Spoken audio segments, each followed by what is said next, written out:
পঞ্চায়ত নিৰ্বাচনৰ প্ৰাৰ্থনাত মাজুলী পদত্যাগৰ জোৱাৰ বিজেপিৰ মহিলা মৰ্চাৰ ৰাজ্যিক কাৰ্যনিৰ্বাহক সদস্যৰ পৰা পদত্যাগ মাজুলী বিজেপিৰ পুৰণি কৰ্মী মঞ্জু পেগুৰাই পঞ্চায়ত নিৰ্বাচনত বিজেপিৰ পৰা প্ৰাৰ্থিত্ব লাভ নকৰাৰ বাবে পদত্যাগ মঞ্জু পেগুৰা। নমস্কাৰ, মোৰ নাম মঞ্জু পেগু। মই 2011 চনৰ পৰা দলৰ কাৰণে কাম কৰি গৈছিলোঁ।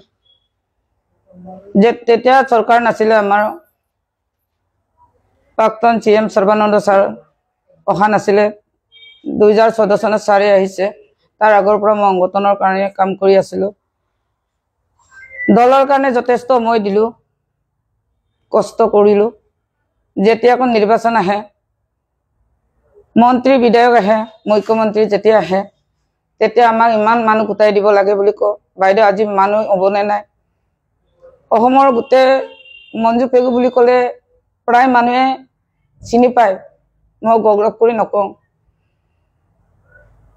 জিলাৰ সভাপতি যিয়ে নহওক, মাজুলী বিধায়ক ভুৱন গামো কয় মানুহ হ'বনে নাই মিটিংবিলাকত। তেতিয়া আমাৰ ধৈৰ্য নোহোৱাকৈ আমি এই চামেলি দলে আমি মানুহৰ ঘৰে ঘৰে গৈ আজি মিটিং আছে, ওলাই আহিব লাগে, আজি মিটিঙত নাহিলে মানুহ ছাৰে বেয়া পাব, মুখ্যমন্ত্ৰী বেয়া পাব, আমাৰ মন্ত্ৰী আহিছে মন্ত্ৰীয়ে বেয়া পাব, ইমানলৈ ৰিকুৱেষ্ট কৰি কৰি আমি মানুহ মাতো। কিন্তু তাৰ পৰিণাম মই কি পালোঁ? আজি 2011 চনৰ পৰা সংগঠন কৰি লাষ্ট মোমেণ্ট মোৰ 55 হৈছে মোৰ বয়স।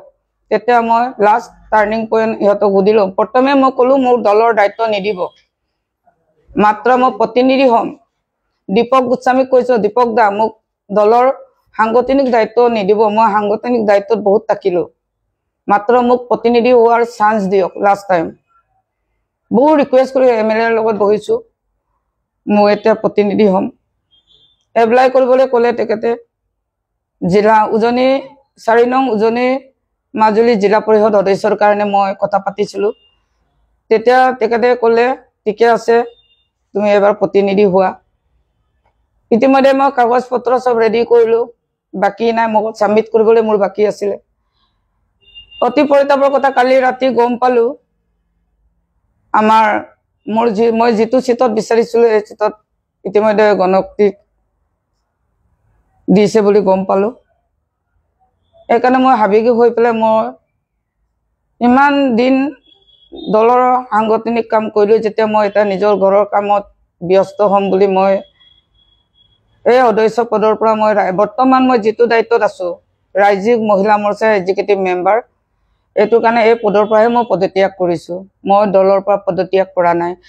মই খুব দলটো ভাল পাওঁ, দলৰ নীতি আদৰ্শ খুব ভাল পাইছিলোঁ, কিন্তু দলৰ নীতি আদৰ্শটো বুজি নাপালোঁ।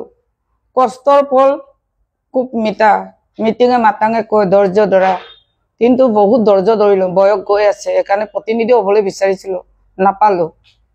সেইটোৰ কাৰণে মই আৱেগিক হৈ গৈছে। ইতিমধ্যে কালি মই নোপোৱাৰ লগে লগে অজস্ৰ মহিলা আহিছে, ক'ব লৈছে, কান্দিছে। মই কৈছোঁ নাকান্দিবা, ধৈৰ্য আদি মোৰ ধৈৰ্য ধৰক। আজি অন্য দলৰ পৰা যথেষ্ট মানুহ আহিছে, যোগাযোগ কৰিছে, বাইদেউ আপোনাক দলে যদি সন্মান কৰা নাই আমি সন্মান দিম, আপুনি আমাৰ দললৈ আহা। মই কাৰো কথা দিয়া নাই, ধৈৰ্য ধৰিম, ঘৰৰ কামত সময় দিম, কিন্তু দলৰ পদবী এটা লোৱাৰ লগে লগে দৌৰিবই লাগিব, কাম কৰিবই লাগিব। সেইকাৰণে মই পদবীৰ পৰাহে মই পদত্যাগ কৰিছোঁ, দলৰ পৰা পদত্যাগ কৰা নাই। মই আৱেগিক হোৱাৰ কাৰণে বস্তুটো লিখিবলৈ বাধ্যতা হ'লোঁ। ঘৰৰ সময় দিম। মোৰ ল'ৰা প্ৰাঞ্জল ইও ৰাজ্যিকৰ যুৱ মৰ্চাৰ দায়িত্বত আছে, ময়ো যদি দায়িত্বত থাকে ঘৰ বাৰী অলপ চলোৱাত অলপ প্ৰব্লেম হ'ব।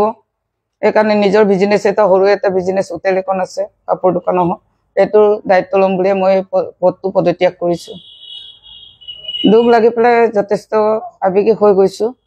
ইমান কষ্টৰ বিনিময়ত আমাক সন্মান দিব লাগিছিলে মাজুলী বিধায়ক আৰু জিলাৰ সভাপতিয়ে।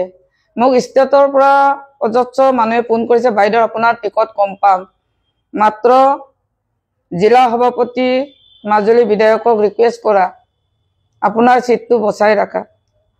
চিটৰ যিটো চিট শ্বেয়াৰিং এইটো মাজুলীৰ বিধায়ক আৰু মাজুলীৰ জিলাৰ সভাপতিয়ে কৰে, কিন্তু টিকট দিয়া দায়িত্ব আমাক। অজস্ৰ মানুহে ফোন কৰিছে, বাইদেউ আপোনাৰ টিকট হৈ আছে, আপুনি চিটটো ধৰি ৰাখে। বহু ৰিকুৱেষ্ট কৰিছিলোঁ বিধায়কক।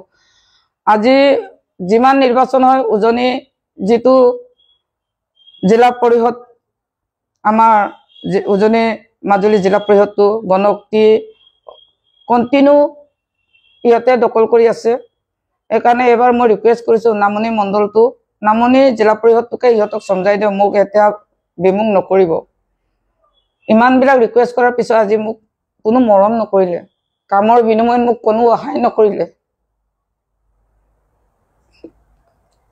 মই দলৰ পৰা পদত্যাগ নকৰোঁ, যিহেতু দলটো ভাল পায়, চৰকাৰ নোহোৱা আগৰ পৰা